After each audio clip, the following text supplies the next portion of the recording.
Kata Nabi, kelak di akhir zaman ada orang yang berangkat umrah itu li'aghniya. Mereka berangkat umrah dan haji itu li'aghniyaihim. Orang berangkat haji dan umrah, kata Nabi, bukan lagi persoalan untuk ibadah, bukan, tapi untuk main-main karena mereka kaya. Jadi tujuan menampakkan kekayaan dan kehebatan serta kemampuan, mereka melakukan ibadah umrah. Itu yang ngomong Nabi. Kata Nabi, kelak di akhir zaman akan terjadi seperti itu. Tidak usah berpikir jauh Bapak Ibu. Kalau sekarang pun dah nampak. Banyak orang berangkat umroh sekarang ini bukan tujuannya. Memang lisannya kami mau ibadah. Sampai sono tidak ibadah nih Bapak Ibu. Habis sekali dia melaksanakan ibadah umroh, sekali saja dia ibadah umroh, selesai, setelah itu dia jalan-jalan. Ada yang pergi ke Jabal Badar, ada yang pergi ke Khondama yang sekarang sudah ditemukan. Ngapain kok naik ke Bukit Khondama? Dapat view-nya cantik, Ustaz. A'udzu billahi minasyaitonir rajim. Bismillahirrahmanirrahim. Assalamualaikum warahmatullahi wabarakatuh.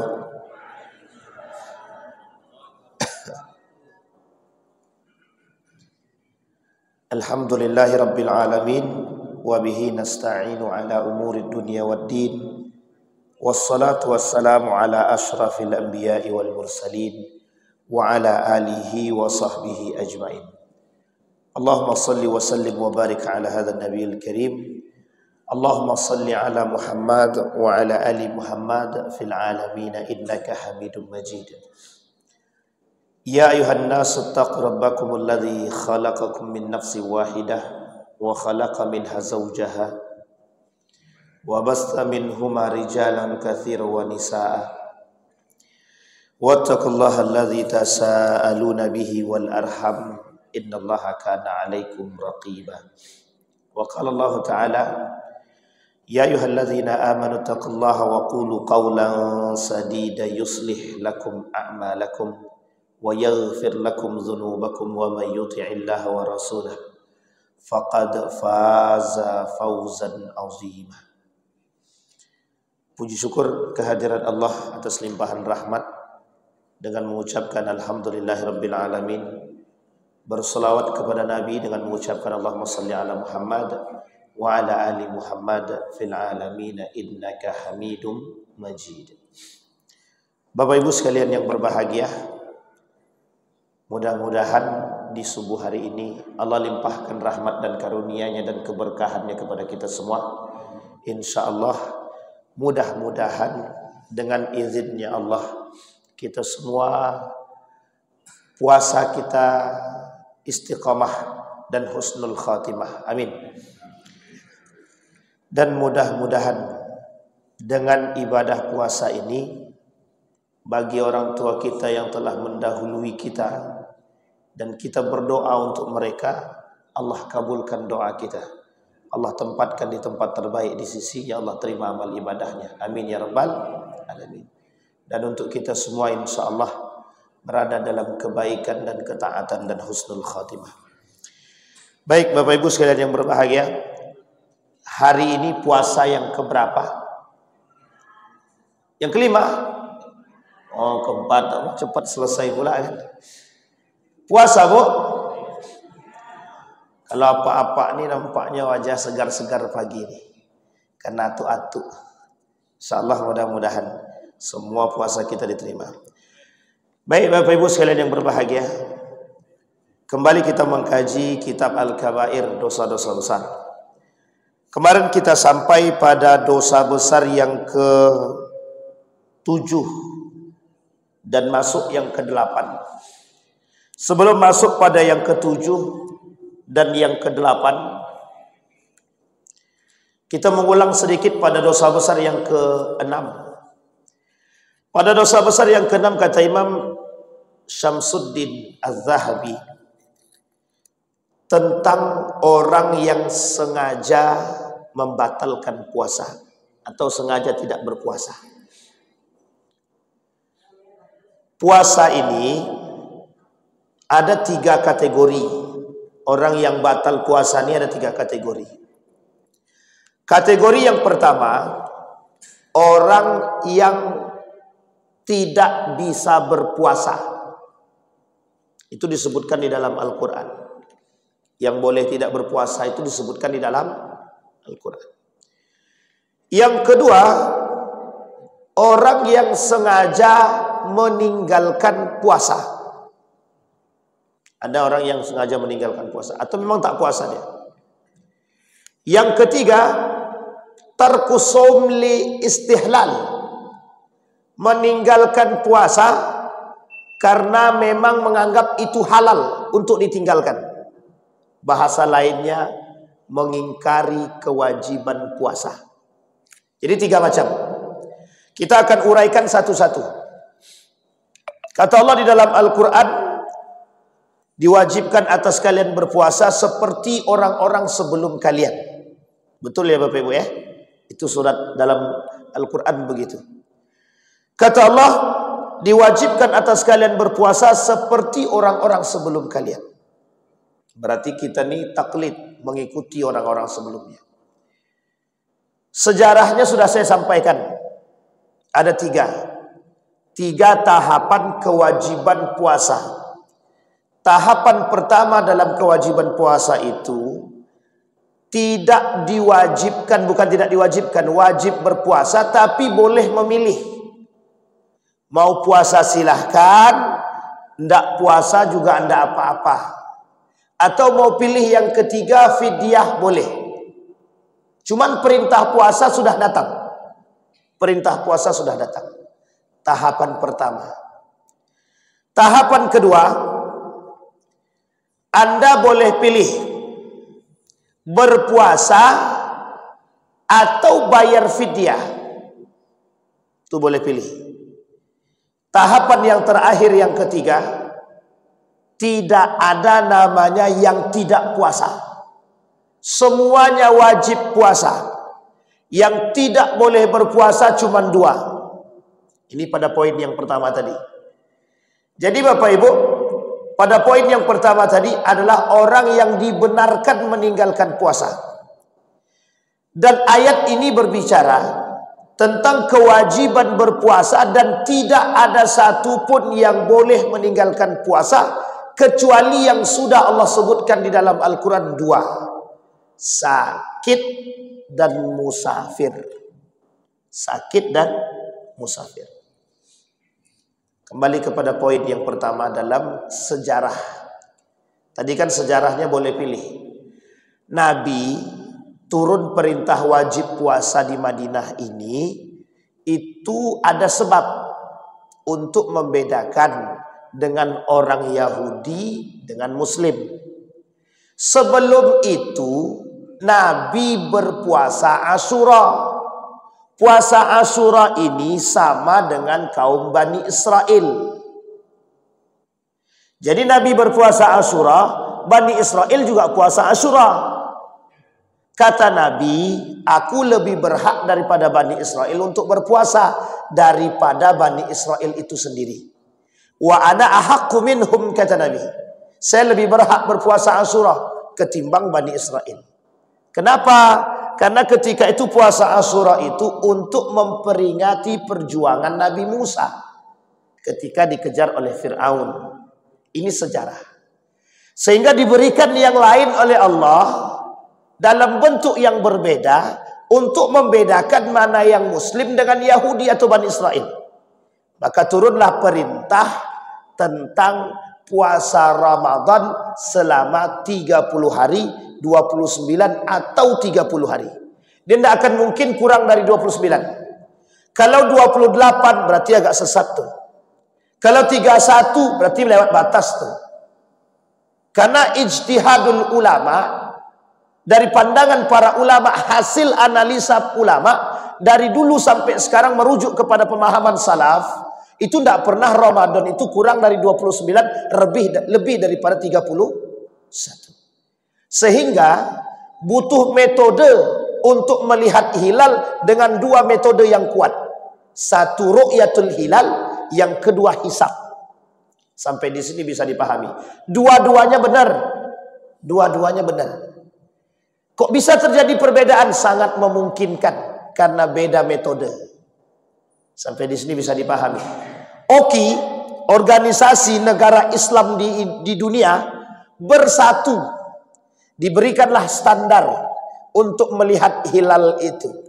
Standar paling minimal 3. Standar maksimal 5. Sehingga bagi yang baru melihat itu 1, belum bisa dikatakan. Ada yang sudah oke, ada yang sudah melihat hilal, ada yang tidak melihat hilal.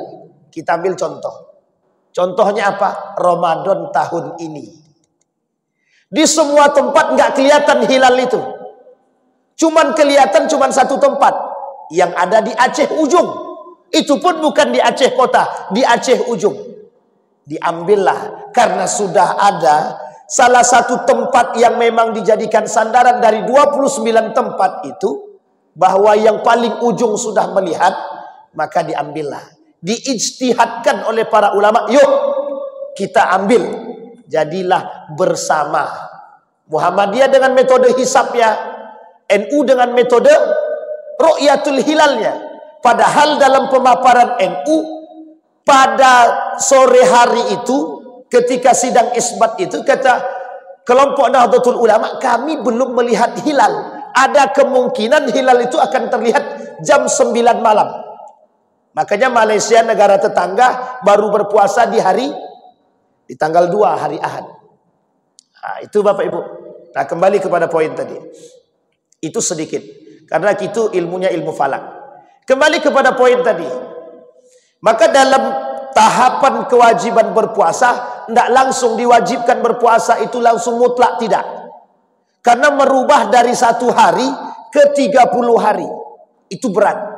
Sehingga kata para ulama, mengapa puasanya kok 30 hari? Ada pandangan lain daripada para ulama, kenapa puasa itu 30 hari. Ini merujuk kepada sejarah Nabi Adam yang makan buah khuldi dari hal yang haram, yang diharamkan oleh Allah untuk dimakan, tapi kemudian dimakan oleh Nabi Adam dengan bisikan syaitan.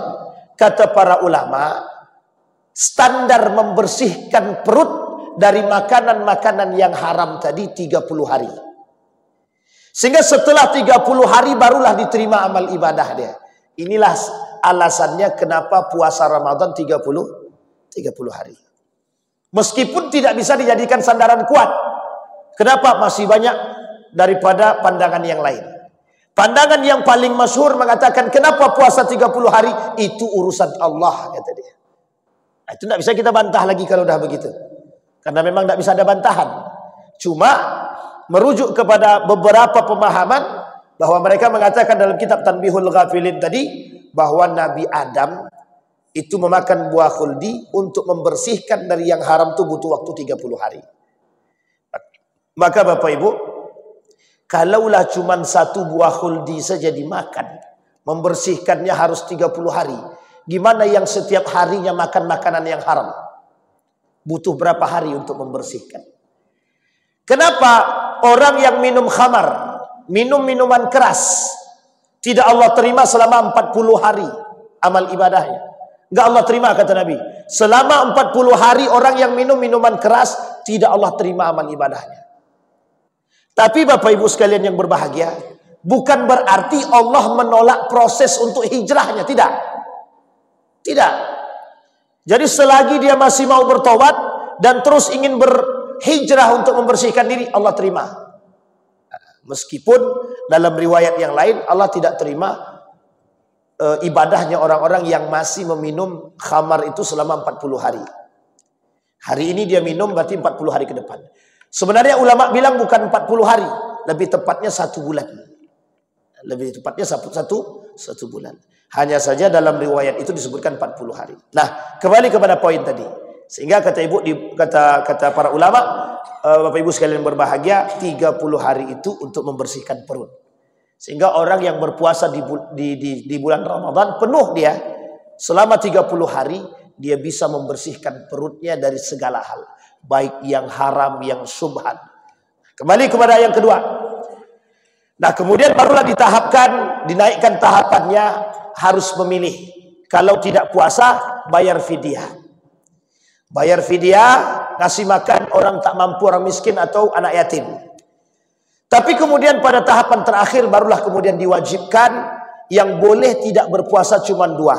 Satu diantaranya orang sakit, yang kedua musafir. Dalam tahapan ini juga ada persoalan. Ada dua persoalan. Orang yang sengaja musafir dan orang yang sengaja mengambil atau memudah-mudahkan tashil. Aku malas berpuasa, musafir ajalah.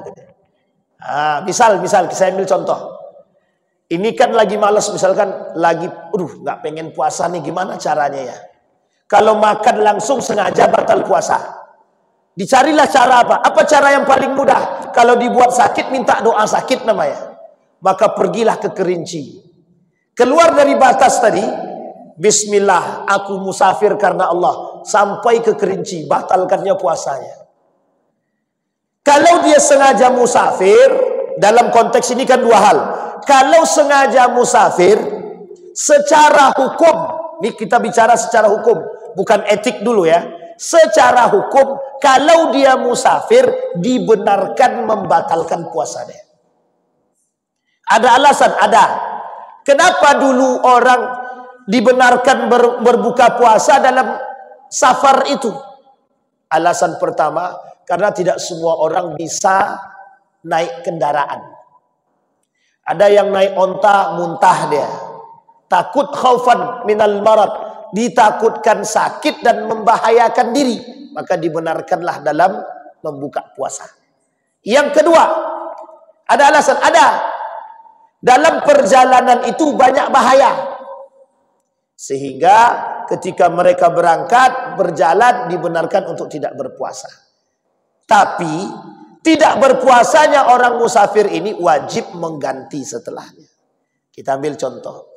Dalam pemahaman mazhab Imam Ahmad ibn Hanbal, itu justru orang yang musafir sunnah untuk tidak berpuasa. Sunnah untuk tidak berpuasa. Dalam mazhab Imam Ahmad ibn Hanbal. Kalau kita merujuk dalam pemahaman Syekh Al-Utsaimin, kata mereka, kalau dia musafir sebaiknya tidak usah puasa. Misal Bapak Ibu umrah, dari sini berangkat pergi ke Malaysia, dari Malaysia ke Jeddah. Mereka tidak akan berpuasa. Yang bermadhabkan Imam Ahmad ibn Hanbal, mereka ngambil sunnah untuk tidak puasa itu. Tapi ada sebagian daripada kalangan madhab Syafi'i itu, terkhusus orang-orang yang bermadhabkan Syafi'i, mereka tetap berpuasa. Kenapa? Karena kami musafir ini dalam pesawat, Ustaz. Dalam pesawat. Kita berbicara hukum. Berbicara hukum. Bukan berbicara etik. Atau pantas atau tidak pantasnya. Kalau dikaji pantas atau tidak pantasnya, dari sini ke Kerinci berapa jam? 1 jam. Kalau cuma 1 jam, kuat apa tidak menahan diri? Sementara naiknya bukan motor, bukan sepeda. Yang dinaikkan adalah mobil.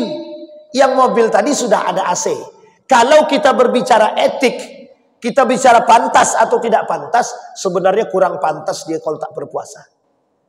Cuma karena kita juga berbicaranya hukum, ada aspek hukum yang bisa dibenarkan. Yang salah yang mana? Yang sengaja ngambil safar untuk tidak berpuasa. Sengaja ngambil safar karena memang tidak pengen berpuasa. Ini yang disalahkan oleh para ulama. Sehingga Bapak Ibu dalam pandangan yang agak cukup moderat, Muhammadiyah itu, asal dia musafir, dia boleh tidak berpuasa. Mazhab Imam Ahmad ibn Hanbal sama. Mazhab Imam Abu Hanifah sama. Yang agak ketat memang mazhab Imam Asy-Syafi'i. Sampai di sini bisa dipahami Bapak Ibu. Ini posisi puasa. Yang kedua yang tidak dibenarkan. Yang dibenarkan untuk tidak berpuasa sakit. Yang tidak dibenarkan berpuasa. Yang dibenarkan untuk tidak berpuasa. Yang kedua sakit. Dalam kondisi ini juga ada dua. Ada orang yang sengaja tidak berpuasa karena ingin mengambil poin penting daripada sakit tadi. Misal. Contoh. Batuk itu sakit apa tidak? Flu itu sakit apa tidak? Demam itu sakit apa tidak? Sakit gigi itu sakit apa tidak? Tiba-tiba tangan dia tersayat sedikit. Sut gitu. Keluar darah. Tapi sedikit cuman. Sakit apa tidak? Kalau berbicara hukum, persoalan sakit meskipun cuma sakit gigi atau sakit kepala, sakit kepala ini Allah. Padahal cuma sebentar, bawa istirahat hilang. Tapi karena persoalan hukum, boleh tidak dia berbuka puasa? Ini persoalan. Ini persoalan. Makanya yang disalahkan oleh para ulama, memudah-mudahkan. Tashil. Ulama membagi tingkatan.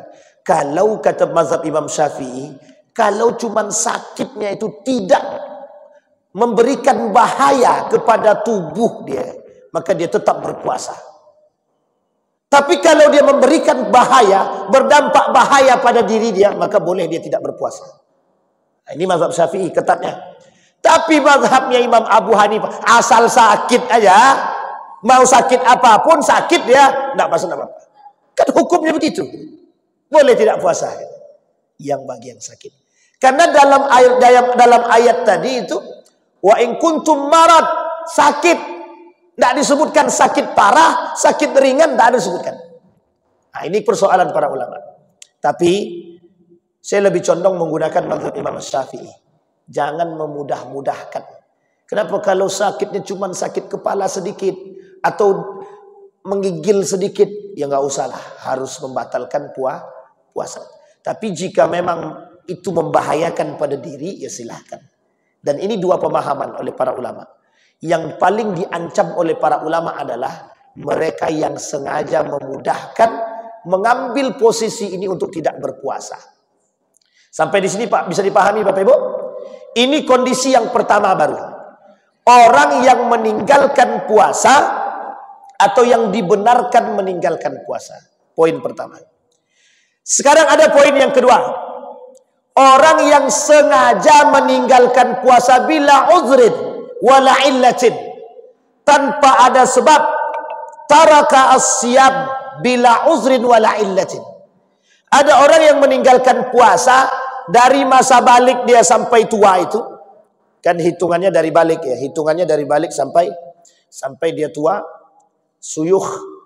Kalau dia sengaja meninggalkan puasanya tanpa ada uzur dan illah atau sebab, maka orang seperti ini kata Nabi dalam hadisnya, tidak Allah terima puasanya sekalipun dia mengqada selama 1 tahun.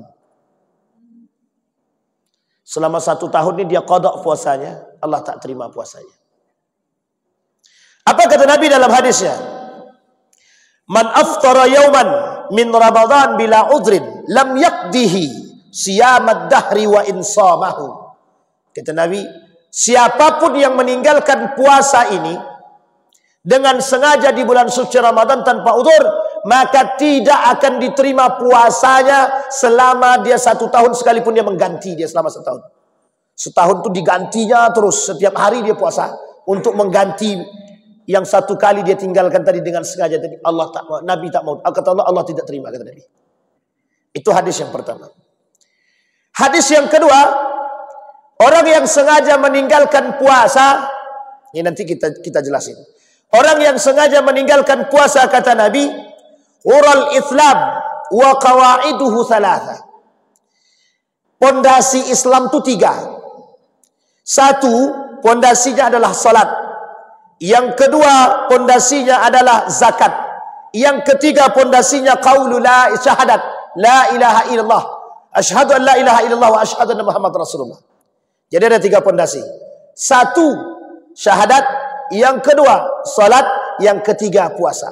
Faman taraka wahidatan min hudna faqad kafara. Yang meninggalkan salah satu di antaranya, kata Nabi, sudah kafir dia. Kafir di sini itu diartikan bukan keluar daripada Islam, tapi lebih tepatnya kufur dia. Para ulama berbeda pendapat. Ulama hadis dulu. Ulama hadis berbeda pendapat tentang memahami pada hadis yang pertama dan yang kedua.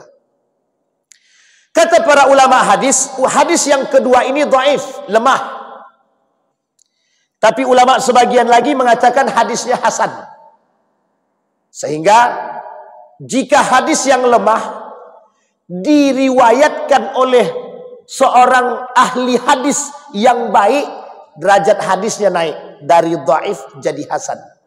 Misal, ini contoh sederhana. Bang Babur ini terkenal agak suka dusta sikit. Maka kalau dia meriwayatkan hadis, maka hadisnya mesti dhaif. Dhaif. Atau dia misalkan bukan dusta, lemah hafalan saja. Tiba-tiba ada abang ganteng kita nih, hafalannya kuat.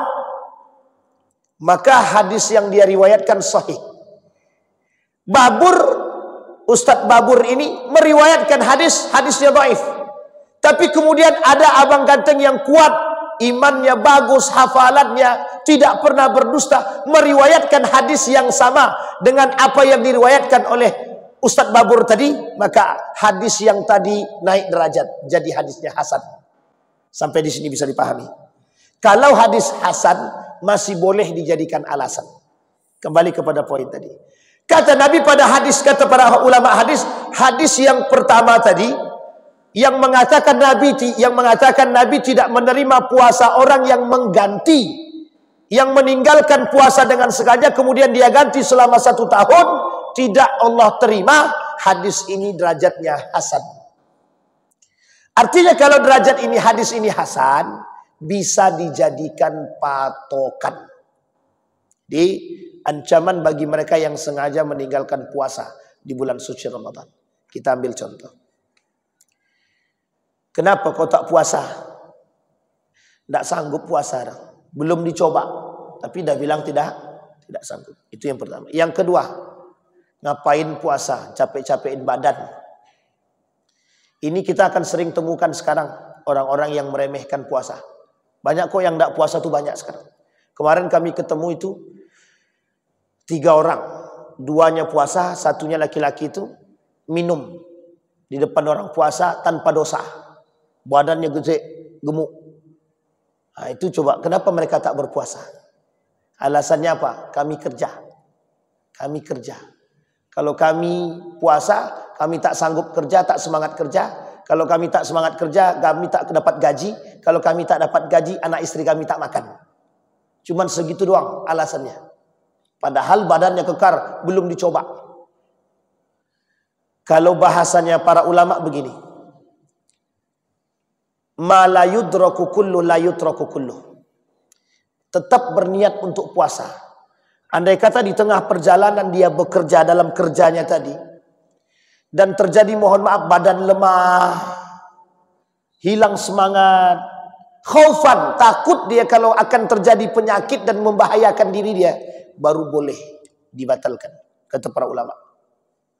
Tapi kalau dia badan sehat dari awal, dari pagi ini sehat, dia sudah berniat untuk tidak puasa karena kerja, itu dosa besar. Dosa besar. Sampai di sini bisa dipahami Bapak Ibu? Baik. Kemudian pada hadis yang kedua. Para ulama berbeda pendapat. Kata para ulama, yang dikatakan orang yang meninggalkan salah satu di antara rukun Islam tadi, yang dikatakan kafir cuma satu. Jika mereka meninggalkan sholat. Kalau meninggalkan puasa, mereka tidak kafir. Kalau meninggalkan syahadat, mereka tidak kafir. Itu salah. Sehingga kata para ulama, yang meninggalkan sholat atau membatalkan syahadatnya baru dikatakan kafir. Kalau tidak, tidak kafir. Kalau dia cuma meninggalkan haji, kalau dia cuma meninggalkan puasa, maka dia tidak kafir. Ulama berbeda pendapat. Saya ambil pendapatnya yang paling kuat.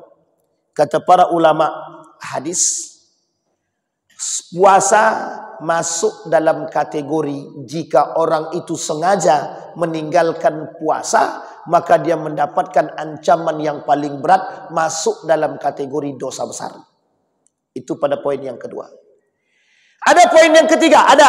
Apa itu poin yang ketiga? Orang yang mengingkari kalau puasa ini wajib. Apa kata dia? Itu tak wajib. Puasa Ramadan itu tidak wajib. Kenapa tak wajib? Karena dalam Al-Quran pun mengatakan barang siapa yang sakit ataupun musafir boleh tidak berpuasa.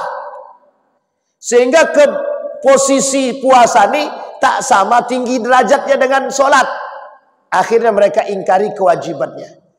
Barulah kata para ulama, ittafaqal ulama. Sepakat semua ulama yang mengingkari kewajiban puasa, maka dia kafir. Sama dalam kategorinya munafik. orang munafik sama. Munafik dia tak percaya dengan puasa itu wajib, salat itu wajib, zakat itu wajib, haji itu wajib, maka dia mengingkari kewajiban rukun Islam. Kalau dia mengingkari salah satu di antara 5 rukun Islam tadi, batal syahadat dia, kufur dia, meskipun tak keluar daripada Islam. Apa maksudnya Ustaz? Dia tak keluar daripada Islam tapi kufur dia. Dosa amal ibadahnya tidak Allah terima sedikit pun. Sedikit pun Allah tidak terima. Jadi Bapak Ibu sekalian yang berbahagia, kalau punya anak, kuat badannya, jangan dilemah-lemahkan. Nak puasa, tak sanggup aku mak, sanggup coba. Dan jangan didiamkan. Karena takut nih ibu dengan mak tadi atau bapak takut dengan anaknya tadi, ya udahlah itu kan urusan dia. Tidak bisa begitu Bapak Ibu, tidak bisa begitu. Dosa dia dosa kita. Jadi anak yang tidak berpuasa, kalau sudah sampai masanya, maka dia sudah dihitung. Makanya anak kecil itu diajarkan, dari kecil diajarkan berpuasa. Ajarkan saja. Cara mengajarkannya, sampai berapa dia kuat menahan. Misalkan dari umur 3,5 tahun atau 4 tahun atau 5 tahun. Dia cuma sanggup sampai siang. Tidak apa-apa, biarkan. Jangan paksakan. Jangan paksakan. Kalau paksakan justru berbahaya. Misal, dek, adik kuat sampai jam berapa? Adik kuat, pokoknya adik puasa ya. Sampai berapa adik kuat? Biarlah dia puasa. Cuman sampai jam 12 dia kuat. Tiba-tiba dia minta makan. Mak, minta makan. Semangat dek, semangat bentar lagi. Tidak usah. Tidak usah digitukan. Kalau dia mau minta makan, ya silahkan, kasih aja makan. Karena memang posisinya tak bisa dipaksakan, tak sama dengan yang tua, tak sama dengan yang sudah dewasa, tak sama. Baik. Tapi kemudian dia cuma sampai jam 3, tak apa-apa. Sampai jam berapapun, silahkan, tidak ada masalah. Karena setiap hari dia akan melakukan uji coba itu. Ini kata Ustadz Adi Hidayat, terjadi metabolisme, perubahan metabolisme dalam tubuh seorang anak tadi, ketika dia melatih puasanya tadi. Nah, ini baik. Nah, Bapak Ibu sekalian yang berbahagia, kembali kepada poin tadi puasa tadi. Ada 3 tingkatan. 1, orang yang dibenarkan meninggalkan puasa. Yang pertama orang yang sakit, yang kedua orang yang musafir. Dan dua-dua ini dalam urusan fikih, ingat dalam urusan fikih, dikaji sedetail mungkin. Apa yang dikaji? Qadanya. Apa yang dikaji? Fidyahnya. Kenapa? Karena saking wajibnya puasa, sekalipun dia sakit, sekalipun mohon maaf, dia sakaratul maut, tetap ada tanggungan pada diri dia. Misal, udah sakit dia mau sakaratul maut nih. Apa kewajiban atas dia? Kan tak mungkin puasa dia. Karena ada keringanan. Wajib dibayarkan fidyahnya. Siapa yang bayarkan? Dia. Kalau dia tak punya duit, anaknya. Sampai di sini bisa dipahami Bapak Ibu. Sebegitu wajibnya puasa tadi, maka harus diselesaikan dan ditunaikan. Yang kedua, orang yang sengaja meninggalkan sholat. Orang yang sengaja meninggalkan puasa. Orang yang sengaja meninggalkan puasa, kata para ulama, diancam oleh Allah yang pertama, dosa besar. Apa maksudnya dosa besar? Setingkat dengan kufur. Artinya apa? Kalau dia tidak bertaubat sebelum dia, mohon maaf, kalau dia tidak bertaubat sebelum dia mati, maka mati dia, kata para ulama, dalam 2 kategori. 1, mati dalam keadaan nifaq, yang kedua mati dalam keadaan Yahudi ataupun Nasrani atau kafir. Sampai di sini bisa dipahami Bapak Ibu. Berat ancamannya Bapak Ibu bagi orang yang sengaja meninggalkan puasa nih. Berat. Maka kadang-kadang kita berpikir, lah kok kenapa ada orang yang buka warung diizinkan gitu. Dia harus ada batasannya. Kadang-kadang terpengaruh. Ya tapi itu kebijakan ya, tergantung pada kebijakan. Kalau bisa memang tidak, jangan sampai ada yang jualan lah. Ya jualan tuh setelah jam kedua, setelah siang ya silahkan gitu. Tapi itu kebijakan, lagi-lagi kembali kepada kebijakan. Yang ketiga, orang yang mengingkari kewajiban puasa. Orang yang sengaja atau mengingkari kewajiban puasa itu ittafaqal ulama. Sepakat semua ulama orang yang sengaja meninggalkan puasa, sengaja mengingkari kewajiban puasa, ittafaqal ulama ala annahu kafir. Dia kafir. Atau kata para ulama yang lain, dia masuk dalam kategori nifak atau munafik. Apa ancaman bagi mereka seperti ini? Neraka jahanam. Tidak ada neraka yang lain selain daripada neraka jahanam. Baik. Sampai di sini bisa dipahami Bapak Ibu? Bisa dipahami betapa pentingnya puasa bagi kita. Sekarang kita tinjau dari segi kesehatan. Apa manfaatnya puasa bagi kesehatan? Bapak Ibu sekalian yang berbahagia, seorang dokter dari Mesir, dari Jepang, dari Amerika, Muslim, melakukan uji coba terhadap puasa. Ternyata dampak puasa ini bagi kesehatan sangat baik sekali. Satu, kontrol makan. Kontrol makan. Yang kedua, kontrol aktivitas. Dan itu ternyata sudah disampaikan. Ada hadis Nabi yang berbicara, kata Nabi, sumu tasihu. Berpuasalah kalian maka kalian akan sehat. Ternyata hadis ini lemah. Cuma kelemahan hadis ini dilakukan penelitian terhadap mereka yang berpuasa. Ternyata betul orang yang berpuasa bisa bikin sehat. Meskipun hadisnya lemah. Meskipun hadisnya lemah. Tapi orang berpuasa bisa bikin sehat. Kita ambil contoh. Orang mau operasi. Apa yang dilakukan pada orang yang mau operasi? Harus puasa dulu. Tidak boleh makan. Kalaupun boleh hanya minum air putih saja. Coba bayangkan. Artinya secara tinjauan kesehatan dan medis bagus. Orang yang punya penyakit perut, kata Ustadz Dr. Zaidul Akbar, berpuasalah. Berpuasalah. Orang yang punya penyakit apapun, berpuasalah. Kata Dr. Zaidul Akbar, berpuasalah. Jadi Bapak Ibu, saya bukan pakar kesehatan, hanya melihat kepada apa yang disampaikan, mendengar dari apa yang disampaikan oleh Dr. Zaidul Akbar, karena beliau fokus di bidang itu. Nah, Bapak Ibu sekalian yang berbahagia, artinya kesehatan, artinya puasa ketika ditinjau dari berbagai macam hal, memberikan dampak yang positif kepada kita. Dosa besar selanjutnya yang terakhir, fi tarkil hajj ma'al qudrati alaih. Sengaja meninggalkan haji sementara dia mampu. Apa ancaman bagi mereka yang sengaja meninggalkan haji dan mereka mampu menunaikannya dan ada duitnya, ada uangnya, dia tak mau pergi haji, dia tak mau pergi umrah dengan alasan kami belum mantap hati. Orang yang belum pernah umrah ataupun haji sementara dia mampu dan mati dia belum bertobat kepada Allah, mati dalam keadaan Yahudi dan Nasrani, kata Nabi.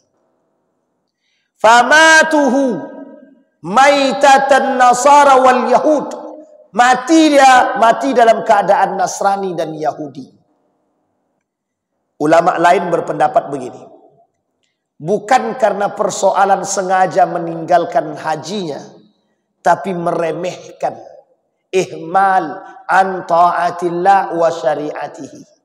Meremehkan ketaatan kepada Allah dan perintahnya, serta meremehkan syariat Allah, syariat agama.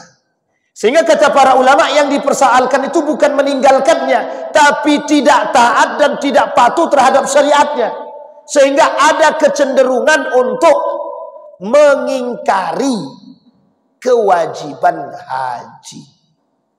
Ingat kategorinya Pak, dia ada kata kuncinya, bagi yang mampu.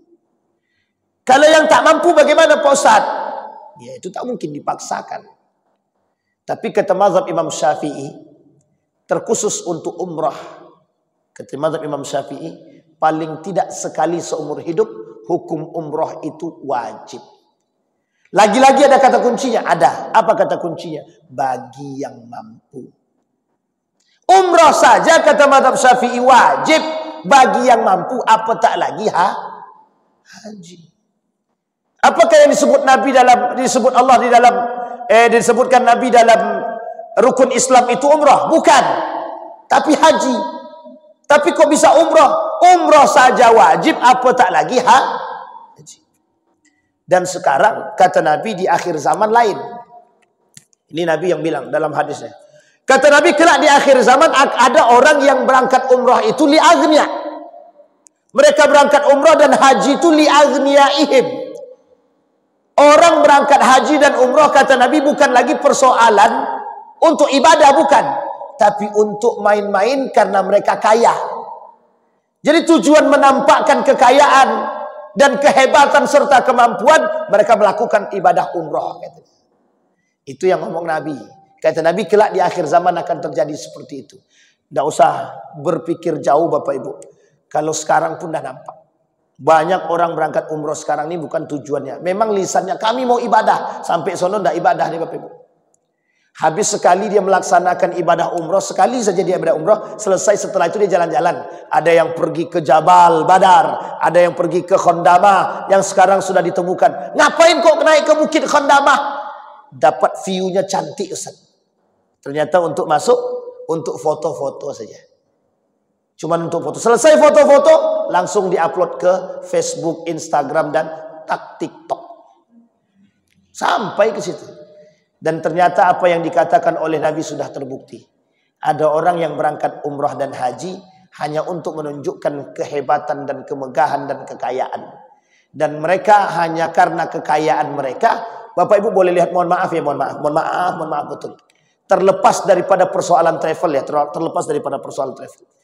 Orang kaya kalau berangkat umroh mesti carinya, mohon maaf, jangan tersinggung. Karena ada yang dicarinya VIP ataupun kombinasi. Kalau tak sesuai, protesnya bukan main. Ini terlepas dari persoalan travel ya, terlepas daripada persoalan travel. Sekarang kita lihat, banyak orang yang ketika mendapatkan sesuatu yang tidak sesuai dengan apa yang dia harapkan, dia protesnya habis-habisan. Sampai menempuh jalur hukum. Oke, terlepas dari dia menempuh jalur hukum, coba bayangkan, siapa yang punya kuasa? Tidak mau kita sampai ke sana Pak. Siapa yang punya kuasa? Yang punya kuasa Allah. Kalau bukan karena Allah, tidak akan terjadi Pak. Tidak akan terjadi. Yang membuat tempat itu Allah. Yang memperjalankan kita Allah. Yang menyampaikan kita ke tempat itu Allah. Sekalipun yang Allah berikan ternyata mau 100 juta sekalipun Anda mencari hotel terbaik, kalau Allah katakan tidak akan nginap di situ, tidak akan. Tidak akan. Sekalipun, meskipun mungkin lewat jalur travel dan lain sebagainya. Tapi pahami, itu adalah kuasa ilah. Inilah yang disebut oleh Allah di dalam Al-Quran. Inilah yang disebut oleh Nabi dalam hadisnya. Orang yang berangkat haji dan umrah itu dipanggilnya Duyufur Rahman. Duyufur Rahman. Tidak sembarangan. Kata para ulama, persoalan haji dan umrah ini ajaib. Kenapa kok ajaib? Yang bisa sampai ke sono, yang betul-betul bisa sampai ke sana, hanya orang-orang yang dipanggil oleh Allah dan oleh Allah. Tidak ada yang lain Pak. Banyak duit, sampai sono banyak muskilah, banyak masalah. Banyak duit tak sampai-sampai. Banyak duit dideportasi. Kasus haji tahun kemarin. Berapa banyak yang dipulangkan itu. Bayar 200 juta. Ternyata visanya salah. Bukan visa haji. Visanya ternyata visa ziarah. Dipulangkan. Ribuan orang dari Indonesia yang dipulangkan. Termasuk salah satu tetangga rumah kami itu. Yang di sore itu. Dipulangkan. Hanya karena persoalan haji dan umrah urusan Allah. Siapa yang Allah panggil, panggil. Tapi ingat Bapak Ibu. Ada kaitannya dengan perilaku. Haji dan umrah ini ada kaitannya dengan perilaku. Yang tidak punya perilaku yang baik, maka nanti akan Allah persulit. Tapi kalau dia bertaubat sebelum dia berangkat dan dia berdoa kepada Allah untuk diberikan kemudahan, Allah mudahkan jalannya. Bapak Ibu sekalian yang berbahagia, sampai di sini ada pertanyaan Bapak Ibu tentang puasa dan haji dan umrah. Ada pertanyaan? Enggak ada? Aman? Jadi Bapak Ibu sekalian yang berbahagia, jangan biarkan anak-anak kita, generasi kita, keluarga kita sengaja meninggalkan puasa ataupun haji. Kita yang punya kewajiban untuk memberikan peringatan kepada mereka. Kenapa demikian? Karena kita pengen mereka tetap bersama dengan kita dan istiqamah dalam kebaikan dan ketaatan kepada Allah. Karena itu semua, kata Imam Syamsuddin Az-Zahabi, bagian daripada dosa besar. Pelaku dosa besar kalau tidak bertobat kepada Allah, maka dia akan mati dalam keadaan dua saja. Kalau tidak mati dalam keadaan kufur, dia akan mati dalam keadaan nifak. Dan kedua-duanya akan Allah masukkan ke dalam neraka jahanam, kecuali yang sudah ditentukan oleh Allah. Sampai di sini bisa dipahami Bapak Ibu? Kita berdoa kepada Allah semoga apa yang kita sampaikan di subuh hari ini, di pagi ini, memberikan manfaat kepada kita, menjadi petuah bagi kita, paling tidak penuntun bagi kita untuk menjadi orang yang baik, dan insya Allah mudah-mudahan puasa kita husnul khatimah. Amin ya rabbal alamin. A'udzubillahi minasyaitonir rajim. Bismillahirrahmanirrahim. Alhamdulillahirabbil alamin. Hamdan syakirin, hamdan naimin, hamdan yuwafi ni'amahu wa yukafi'u mazidah. Ya rabbana lakal hamdu kama yanbaghi li jalali wajhikal karim wa 'azim sultanik. Allahumma shalli ala Muhammad wa ala ali Muhammad fil alamin innaka Hamidum Majid. Allahumma faqihna fid din wa 'allimna at-ta'wil. Allahumma ij'al tajammu'ana tajammu'an marhumah waj'al tafarruqana min ba'dihi tafarruqan ma'sumah. Allahumma ighfir lana dhunubana wa dhunuba walidina warhamhuma kama rabbayana shighara. Allahumma khtimna bi husnil khatimah wa la takhtimna illa bi husnil khatimah. Allahumma ansur man nasara ad-din wa khudhur man khadhala al-muslimin. Allahumma ansur ikhwanana al-mujahidin fi Palestin wa fi Gaza wa fi kulli makan. Allahumma dammir al-yahud. Allahumma ahlikil kafarata wal mubtadi'ata wal musyrikin a'da'aka a'da ad-din. Allahumma karrimna wa syarrafna bil Qur'an. Allahumma syarrafna bil Qur'an ya rabbal alamin. Allahumma ja'alil Qur'an al-azim rabi'a qulubina wa nura sudurina wa jilaa ahdanina wa dhihaba humumina wa ghumumina. Rabbana hab lana minas salihin. Rabbana hab lana min azwajina wa dhurriyyatina qurrata a'yun waj'alna lil muttaqina imama. Allahumma inna nas'aluka ridhaka wal jannah wa na'udzubika min sakhatika wan nar. Allahumma innaka 'afuwun tuhibbul 'afwa fa'fu anna ya karim ya rabbal alamin. Rabbana atina fid dunya hasanah wa fil akhirati hasanah wa qina azabannar. Walhamdulillahi rabbil alamin. Assalamualaikum warahmatullahi wabarakatuh.